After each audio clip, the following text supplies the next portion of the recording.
most of his life boating on the canal. He was a licensed engineer on a steam tug. He had his license for that, and he knew the canal from top to bottom. He was well known on the Oneida River, which in those days you couldn't take a boat that drew 6 inches of water without having a guide or a pilot to show you the way on account of the rocks and the different bars. So occasionally, if he happened to be in Three River Point, he would get a job on a Sunday piloting a small boat, motorboat, naphtha launch they were called in those days, a motorboat up the river to Oneida Lake. Mm-hmm. How many years have you lived around Syracuse? As I say, I was born in Syracuse, and I don't remember living in Syracuse because when I got time for a young man and going to school, we were in Liverpool, which had been my grandfather's home before my father, and lived there all my life until I was married in 1921. And then I moved to Cicero for 4 or 5 years, and then down here to North Syracuse in 1929, and I've been here ever since. And what about your schooling, since you did live on the canal? I went to the old school that they just tore down here 2 years ago on the corner of Tulip and 2nd Street in Liverpool, and I went right through from first grade right up through into high school.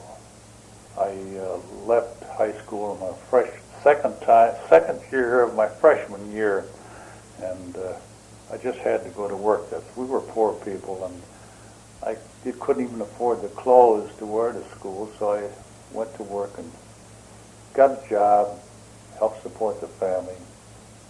In the school days, nights, I would make basket bottoms for the Willow baskets in Liverpool, and I could make $30 a month doing that on Saturdays and nights after school and when there was no school. In fact, during a small depression in those days, I practically supported I kept the family in heat all winter because there was 5 of us children. I was the oldest. I was the second, but I was the oldest living one.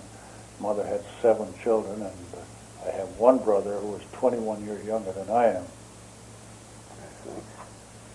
In what year then did you begin working on the Erie Canal? Well, as far back as I can remember, it was in 1902, the time my brother was born. We were on the canal at the time, and my grandmother lived in Rome, New York, so my mother got off of the boat at Rome while Dad continued on to New York, and we stayed there awaiting my arrival of my second brother.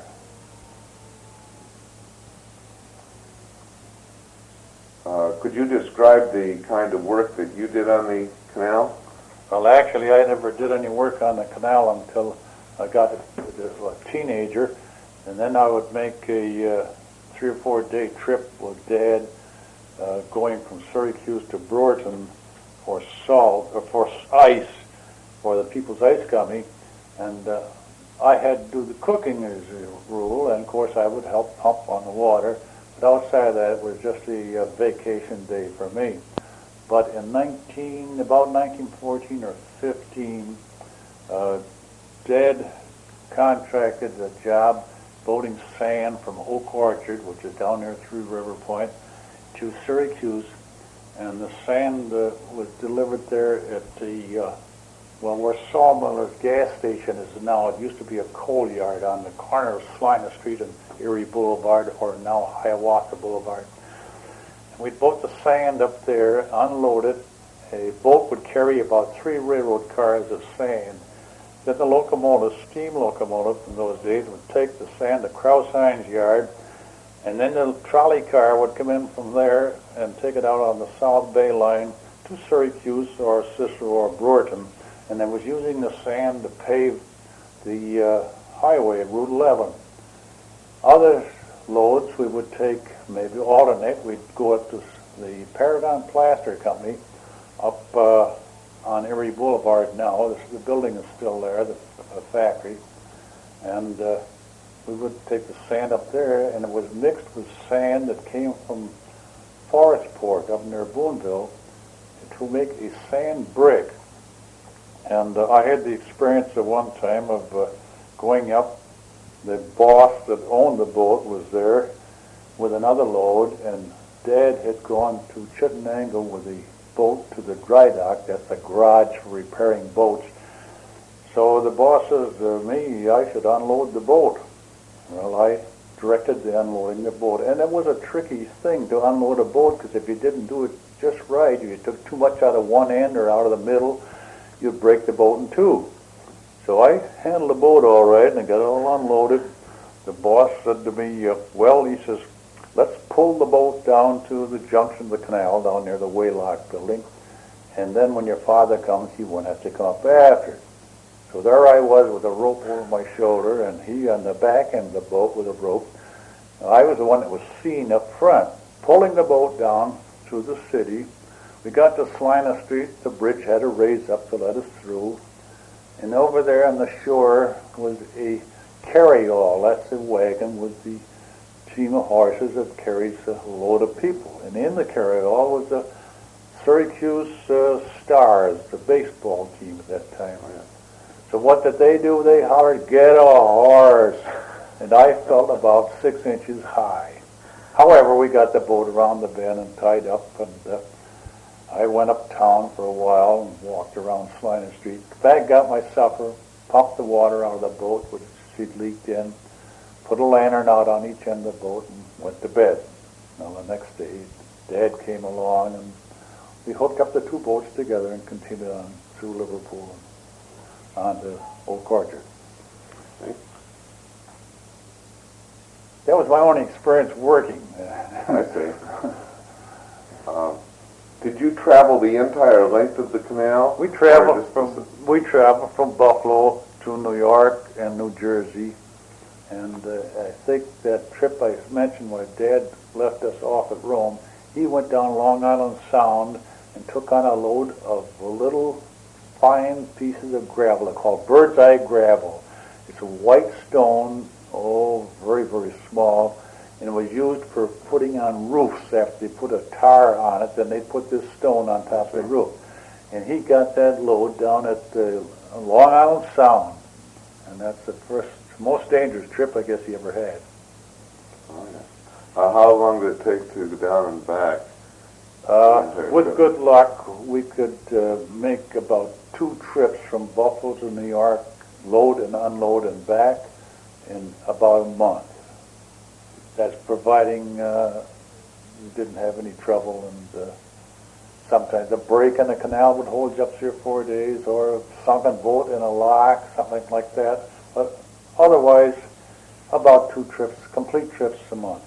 What would be the average speed? About 4 miles an hour.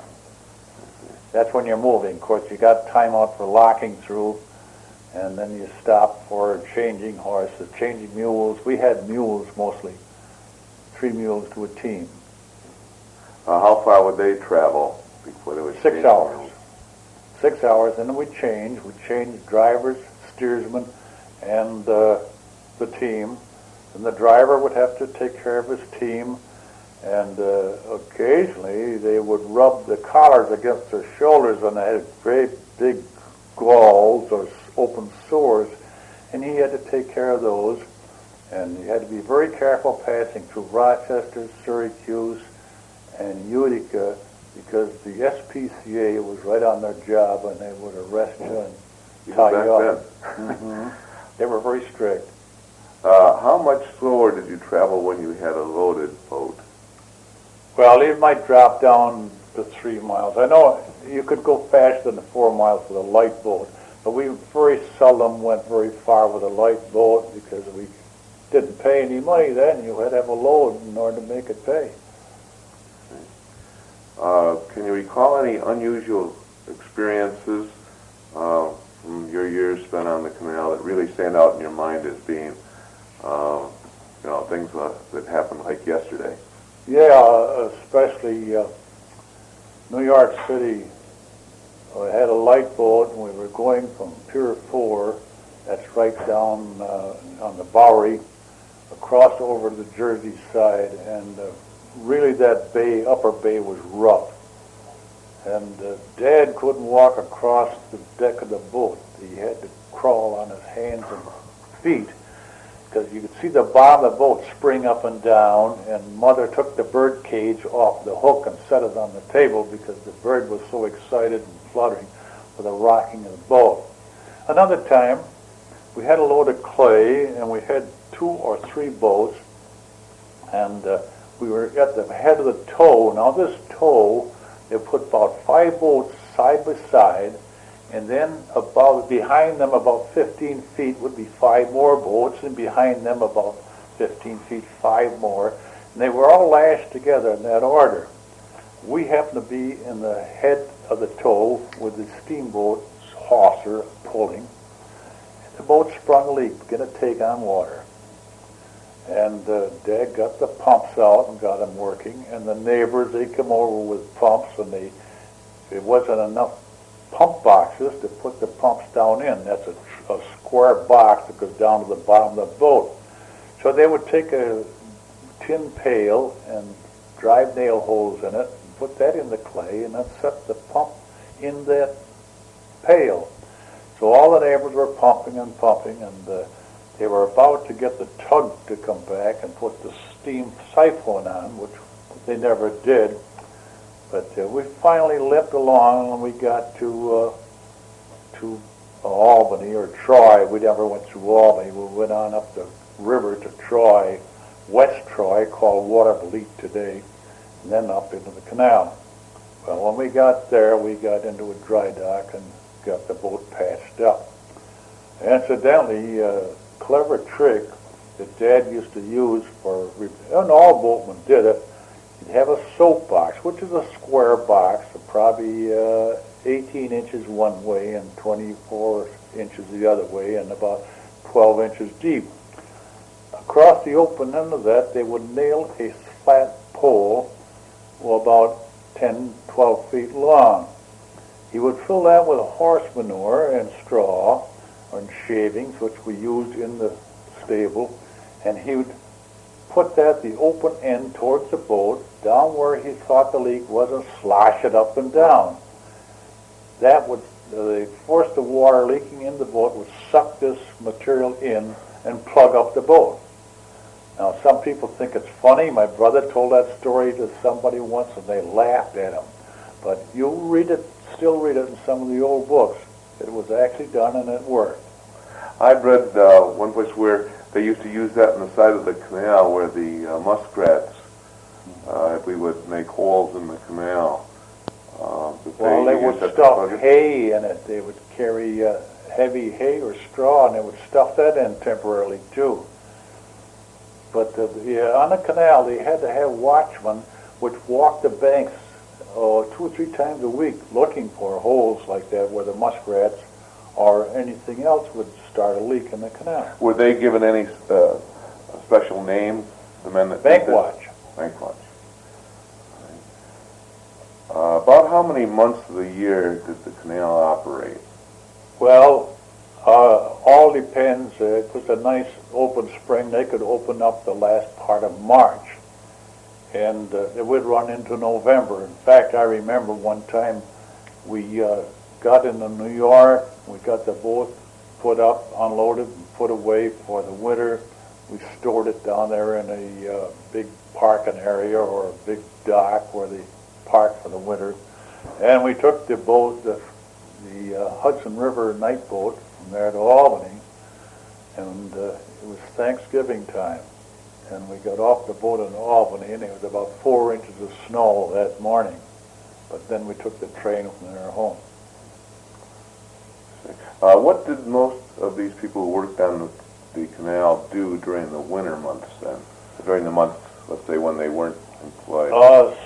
Some of them had their teams, and they hired their teams out for different jobs in the winter. Lots of hauling done by teams on sleds. My father would work in Liverpool, driving team, delivering coal, delivering willow baskets, delivering willows.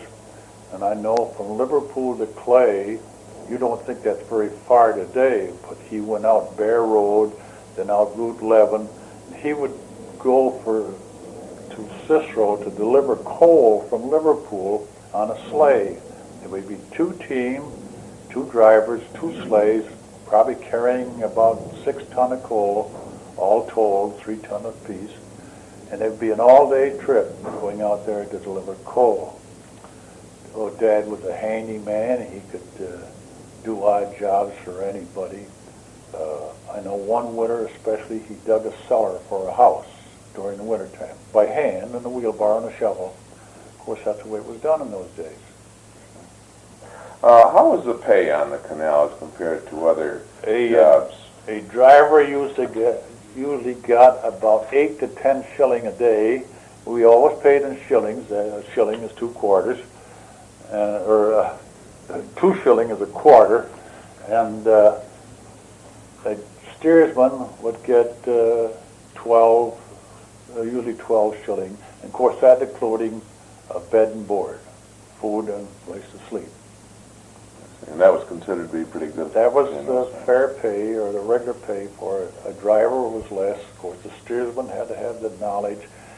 You didn't handle that boat, and sometimes the 2 or 3 boats in the string, and in the locks, you had to know when to stop the team, to stop your headway, how much headway you had, to swing over to the right and get in on the right-hand lock, and just speed enough so you could coast in the lock, and then snub your boat when you got there. Well, he had to know that stuff, and he had to know the bad spots in the canal in passing a boat.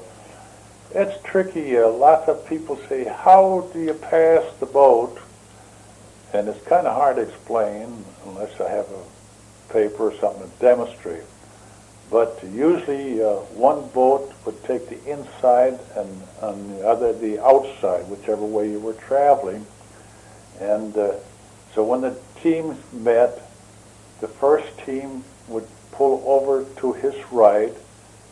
The other team going the other way would stop, and he would drive over the tow line.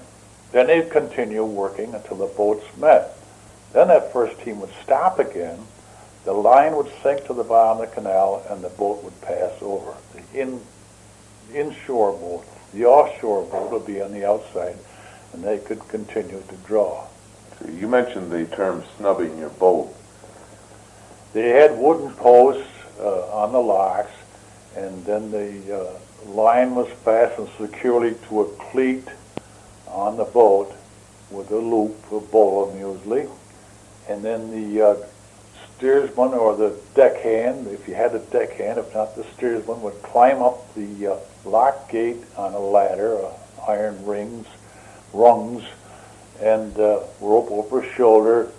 When he got up there, he'd just make about 2 turns around this post, and as the boat got about where he wanted it, he would hold tightly on this rope, and the boat would just snub and make you could hear a noise. It was a soothing noise. You hear that dud, dud, dud, dud, dud, dud, dud, dud, dud, as it snubbed the boat.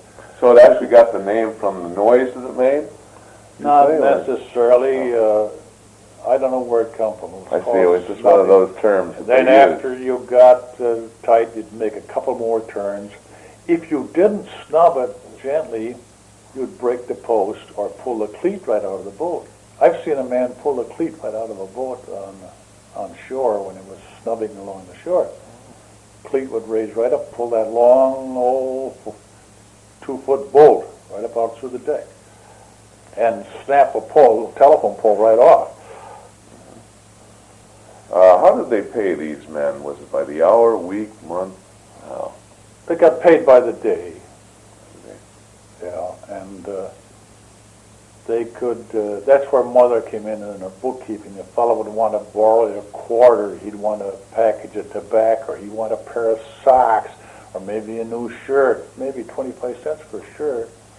So she'd have to keep records of how much money, and he'd have to sign for it, because when he got to the end, when she'd figure up his pay, well, you had so much at Lockport, you had so much at Medina, you had so much at Syracuse, and so forth.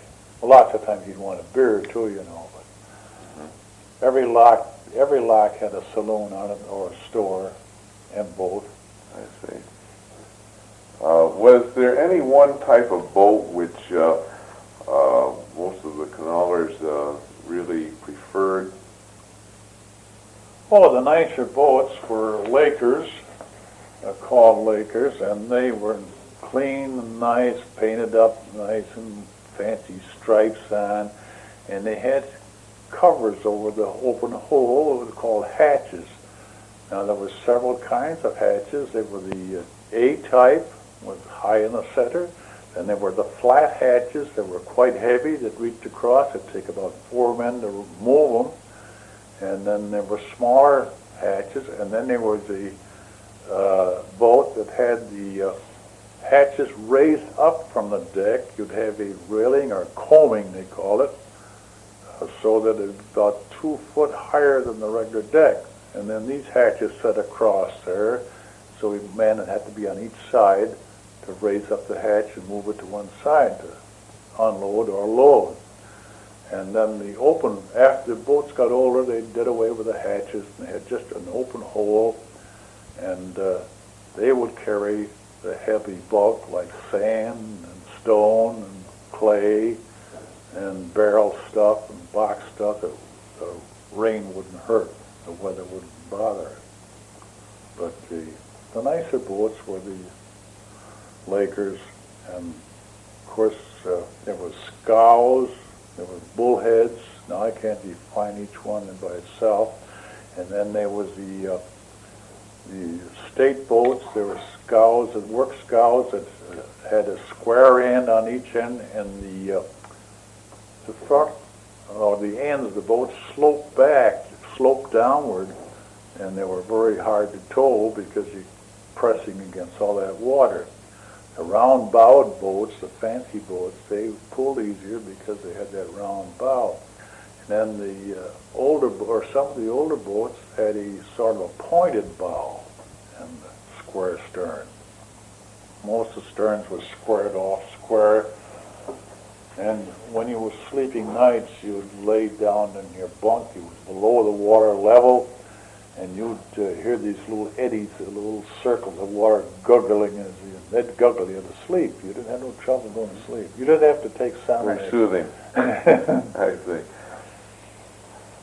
I've often read about some of the boat captains, how they used to maybe race to the locks, and in some cases they even sort of classified these men as renegades. Could you give us a comment from your own personal experience? And of course I realize your father was a captain and a great man, but is there any truth to this? Well, they tell in stories in the old days when the boating was a rivalry and fast, that they would race to the locks and there'd be fights and everything. But in my time, now you're going back to 1912 and on, I never saw but 1 or 2 fights in my life, and that was just some drunk, and he'd end up being pushed in the canal. But we never had any trouble with getting through locks, getting through the canal. We never had to tip the lock tenders. I know now they do tip the lock tenders. These pleasure boats, for locking them through, they'll give them a package and say, here, throw this in your garbage. Well, when it's all done up nicely, you know, when you'd open it up, it'd be a couple of cans of beer or something like that. That's on the barge canal, but we never had any trouble like that in my time. They tell these old tales, but it was the same way when railroading, if you remember. You've read stories of the railroads, the trouble they've had and the fun, but you never see any fights on the railroad. Right. What were some of the rules and regulations that they used then to protect and aid navigation? Well, you had to conform to your passing, and at night you had to display lights. Now, if you're traveling at night, you had 2 boats, you had 2 headlights. If you had 3 boats and you only had 2 headlights, you'd get a lantern and put in between them so they'd see 3 lights. And if you had a steamboat, she would carry her red and green lights on her sides, on her wing lights over her pilot house, and then the long tow line. Then your boat would have your 2 headlights or 3 headlights with a red light in the center to designate that she was being towed by a steamboat. And then the stern, at night when you tied up, you had to have a light on bow and stern. When you'd come to a lock, you would call out, "Hurrah, lock," if it wasn't open. Now, of course, you have traffic signals on them. And the driver would do the calling, or same with the bridge. The bridge would be down, he'd have to, "Hurrah, bridge!" And then the driver would call out towpath lock or heel path lock, whichever one he was supposed to use. Usually, though, the heel path lock was a double lock for 2 boats, and the towpath lock was the single lock for 1 boat. If you had 3 boats, you used both locks. Were there actually many arrests or fines that you know of? Only, as I mentioned, for having galled horses, mules. They'd be. Now, these locks, you had to pay a toll, did you not? No, not in No? our time, no. There were no tolls after the, I don't know what year, but the canal didn't run very long before everything was paid for, the construction of the old original canal, and the toll was done away with. Looking back with your experience on the Erie Canal, what were some of the major problems that you saw in navigating and maintaining the Erie? Well, brakes, of course they had a constant lookout for brakes. I have seen, or we have been tied up in 2 brakes that I recall, the one in Syracuse, and there was one down at the, I can't think of the name of the place now, this side of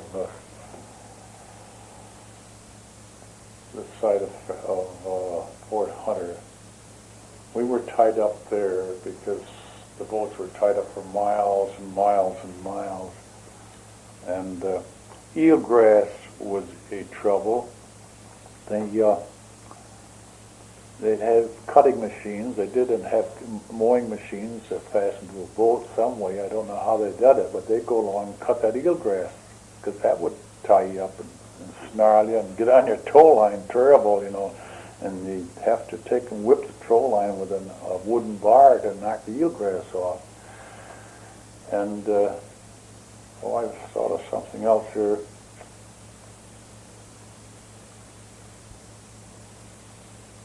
You could, the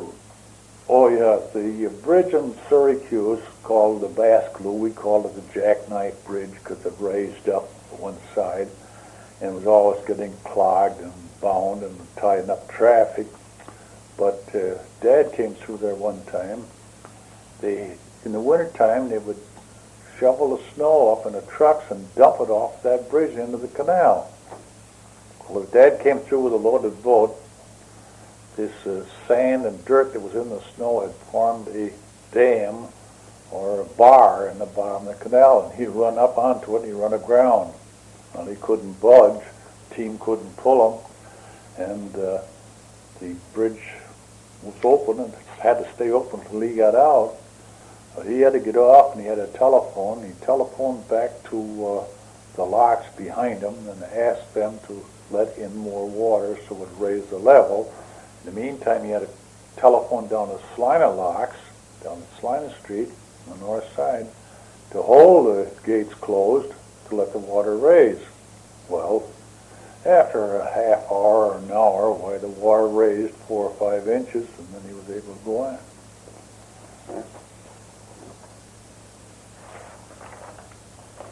How was dredging performed back then? Well, everything was called steam shovels in those days, and everything run by steam.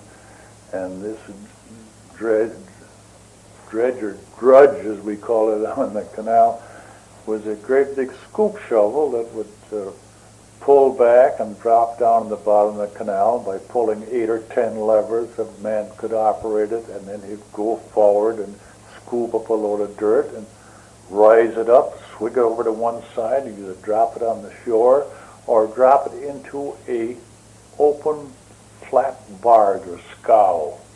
Well, these scows just had a small deck on each side, on each end, and cross through the centers and the compartments in the bottom, about 3 compartments. And he dumped this dirt in there. Then that barge or scow would be towed away to some area where, in a river or a lake, and the bottom would, by releasing a lever, the bottom would drop, and the residue of the dirt would drop right down in the bottom of the stream. And then they could crank it up with a windlass and working it back and forth, and chains would close up the bottom, and then they go back for another load. Later on, when they built the barge canal, they developed these mammoth big dredges that were actually a gigantic vacuum cleaner. And they would suck the dirt and stone, even stone, good big stone, through these pipes, and then they would go through a series of conduit or pipes on floats. They'd be joined together, and they could carry that load for quite a distance. So they carried it to shore. In fact, Onondaga Lake was, and the parkway, the canal and the lake shore was filled that way with marl pumped from the bottom of Onondaga Lake through one of these dredges. Hydraulic dredge, they were called. What type of goods do you recall being shipped in and out of Syracuse on your boat? We never carried much from Syracuse except one year, or several years, we boated the ice into Syracuse from Oneida Lake for the People's Ice Company. And ice was harvested there in the winter and then stored in a big ice house and then brought in. Well, then when he started making artificial ice, well, that partly did away with the natural ice, and now everybody has their own refrigerator. They don't even make artificial ice anymore. But Syracuse would receive machinery, sand, stuff was brought into Solvay process. I don't know whether they brought the stone in the Solvay process or not, but they transported the soda ash out from there. And the lumber, of course, the lumber yards, then they could steel and rails, piping, building iron, contractors' material, sand, cement, lime, fertilizer, such stuff. Goods that were carried on your boat a minute ago. Could you tell us a little bit more about that? Well, you mentioned salt. Salt was manufactured in Liverpool, Galeville, Solvay, but I can't remember too much salt being shipped on the canal in my days, although salt did put Syracuse on the map, and incidentally, the canal made New York City the big shipping exchange point and made New York City the great city that it used to be. But back to salt, my father in the 1920s, 20s to 30s, was working on the barge canal, and they carried an awful lot of salt from Watkins, New York, to New York. But I remember the salt in Galeville being rolled in barrels across the canal on a special barge, the boat that they had. They'd roll this like a chain gang, one man right behind the other, and loading it into freight cars at Liverpool, there near the Liverpool Bridge. But I never remember any boats being loaded with salt there in my time. One thing I didn't mention about Syracuse was a coal center. Coal came in by train It was run up on trestles. That's a raised platform quite high. And then the coal would be dumped down into a chute and into boats. Then it was boated from Syracuse through over to Liverpool and different points along the canal where there was no railroads. How did people feel about the canal who lived and owned property along its banks? Well, it brings up a point here that makes me think. If you go out Erie Boulevard today, when you get out by Genesee Street, and as you pass across Genesee, you'll see little houses along on the right-hand side or the north side of the canal.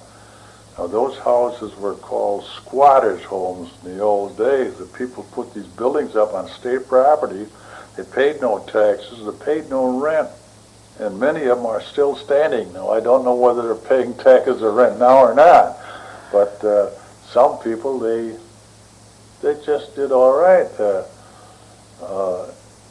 Canalers and even along on the canal were known to be kind of light-fingered, and anything that was loose that they wanted, it didn't stay in that one spot very long. I know when I was a young man, we'd go down towards Liverpool and Chapman's lumber yard.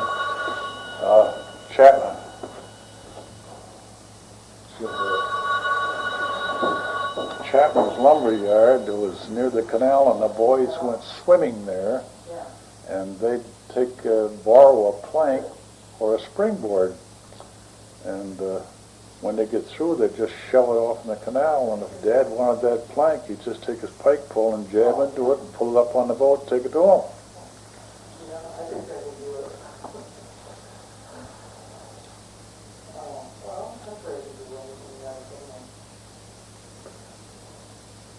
Do you feel that the canal could have been utilized to better advantage, thus fulfilling its purpose better, or was it doomed by the competition given it by the railroads? Oh, definitely the railroad just doomed it because kind of speed. People are in a hurry today. Now, personally, England, still maintains their canals. They carry coal and they carry lots of people, and they're making money on carrying picnic or vacationers. But and Canada, those canals have gone strictly to vacationers, pleasure boats. But there's too much competition now. In my time, I've seen the barge canal. Many a time I'd go out to Lock 23 or down in New London. You'd catch 4 or 5 boats within an hour, and now you don't see probably one a day. And those big tankers, it's cheaper to ship that way, but as I say, it's slow. Now, Syracuse used to get an awful lot of gasoline and oils in the canal. Now it come up by pipeline. And south, they used to send the soda ash into Canada, and I haven't seen a boat over there in 2 or 3 years. So the canal wasn't really having any troubles as far as being operated efficiently. The people who were in charge of it were doing their job well. I would say so, yeah. The canal was all right as far as it was operated, and there was no tolls. It was free, and you could make good time. But competition was too stiff. So trucks is another thing that's cut in. You get day-to-day delivery, overnight delivery, and you get door-to-door delivery, which the canal couldn't do. In conclusion, how would you characterize those years that you spent on the Erie Canal? Well, like I say, them were the days. I see. It was. They were good years. They were good years. It was fun. I have written a little story, and I said, well, it was pleasant. You'd get up in the morning and you look out the cabin window, and every 15 minutes the scenery was changing. It was in a different world. You go through the cities and you go through the country, all rainy days or fall this time of year, it could be nasty, but they survived. They were tough, and you got to be tough to live in New York State anyway. Now, you must have met a lot of people in your travels on the canal. Is there any one person that you can think of that was really what you would call a real character, so to speak? No, I can't recall. I've known people that lived in my own town that I liked and admired and looked up to. They were boatmen, and there's a fellow in Liverpool now. His father was a boatman, and him and I, when we do get together, he's a little older than I am. He's probably 85, and we talk things over. But I used to admire one fellow in Liverpool. He married my school teacher, and he run a steamboat, a packet boat from Syracuse to Rochester. To Rochester. He could swear and cuss and talk loud, but he was a character. I liked him, and I don't know what he's still. I don't think he's alive now, but I used to admire him. I believe you mentioned you went back to Liverpool when the canal wasn't in operation. During the winter. During the winter. But were there some people who stayed right on the canal? Well, some people would live on their boats. In fact, we in Liverpool one year, and there's some people that we knew that had their boats tied up at Liverpool, and they lived right on their boats all winter, because they used to come down to our house for a meal or come down to visit. And yeah, plenty of them that did. And one interesting thing that always got me, Jordan was quite a town for canalers to tie up. Stacy's Basin was another one. But at Jordan, the churches would come around with a revival meeting, in the wintertime, when they get all the canalers and have them hit the trail, be converted. But, of course, when spring came, they lost it. I see. I've seen pictures before of wintertime in Syracuse, when many boats would be frozen out in the middle of the canal. And I understand some of these were stores that you could go out there and purchase items. Oh, there is a picture. Stores. There is a picture that's around quite a bit now, and it shows two boats tied up at Clinton Square. After that, a while after that, they banned it. They wouldn't allow no boats to be tied up in the middle of the city. But this fellow was Sig Sawtell, and he had a circus, small animal circus, and I don't know what all. And he sold too, different things. It's just like these carnivals you see today. Come right in, I'll tell you what I'm going to do. Step right up.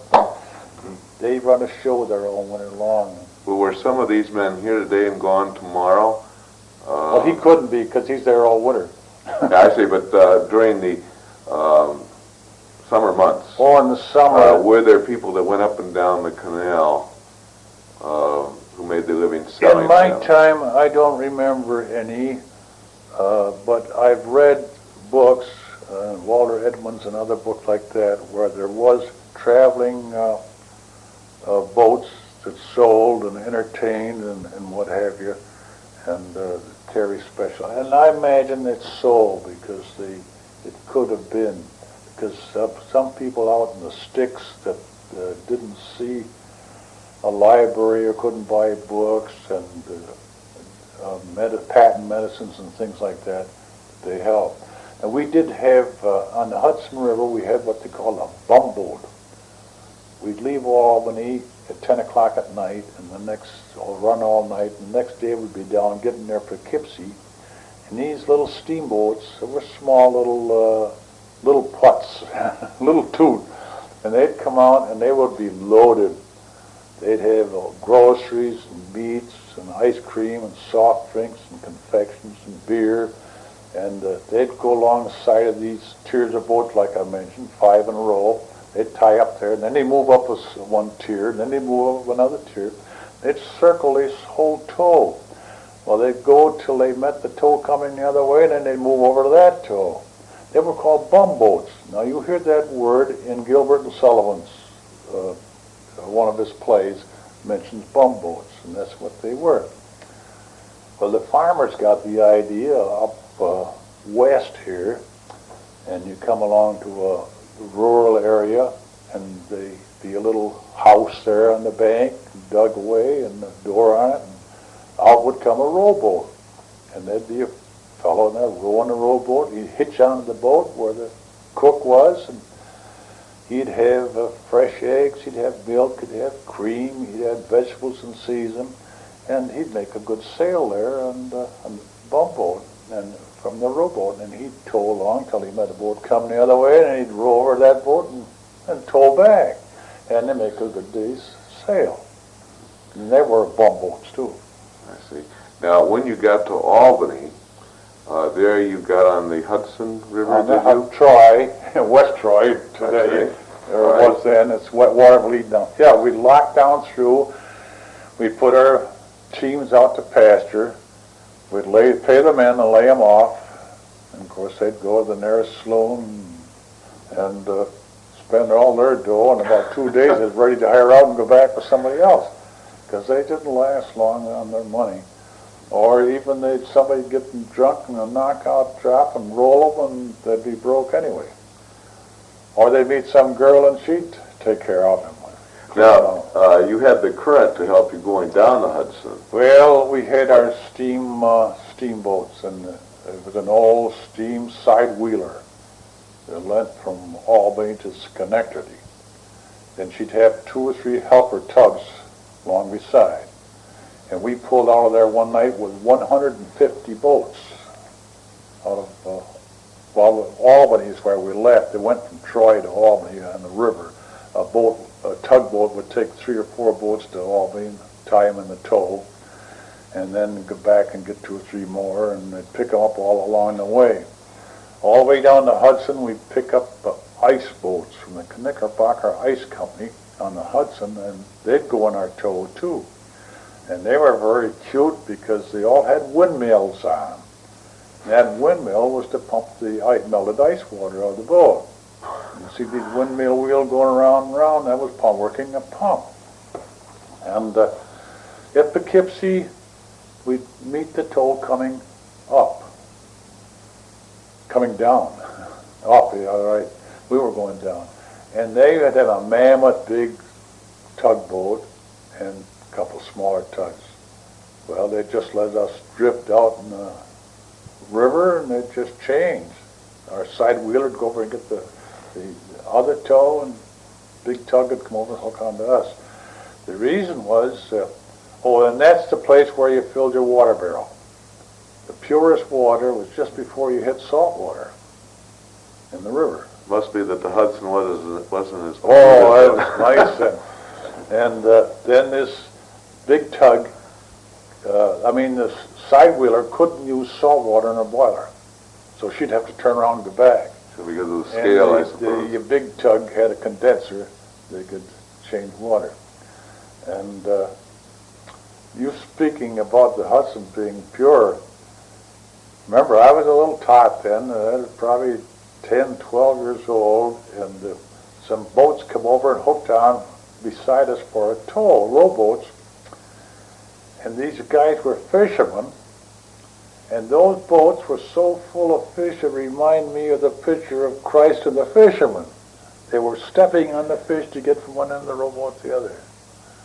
I don't know, they think they call them heron in those days, and they say they have left the Hudson River. I haven't seen them in years, but now they're coming back. So really, when you got over the point of Albany, or you say thereabouts, from there on you depended on steam boats for power, and even going to New York, you didn't just rely on the current alone. Oh no. And then coming back, of course, it would be steam. Yeah, it had steam, and then they would break the tow up in the bay, New York Bay, and the boats would be dispersed to different points by tugboats, Now, we had the Cornell towing line did all of our towing, and our boss arranged for it. They knew when we were going to be there, what tow we'd be in. So this tug would come over and take us over to Pier 4, and we'd lay there until he got round to take us where we was going, whatever dock, or maybe we was going to Harlem, maybe we was going over to Jersey, Hoboken, up in Erie Basin, wherever we were going to unload, then they would tow us over there. If we were going down to Jersey, on the Jersey side, then they would take us over and line us up in another tow, and we'd go down into Elizabeth, New Jersey. Then a tug would pick us up from there and take us to our dock where we were loaded. I see. When did you retire from your work on the canal? Well, I went to work about 1915 in the city, in the factory, Brown Life Chapin's. And I worked there until 1917, then I moved up to Cross Hines. That's about when I quit. But Dad continued on the canal, on the barge canal, and my brother took my place, and he rode with him, my youngest brother. Yes. And my next brother to me worked on the railroad, fireman and engineer, and he worked on the barge canal as a fireman on a tugboat. I see. Well, you've certainly done a fine job of enlightening our knowledge of the Erie Canal, and I wish to thank you very much for your time and information. Glad I could help you.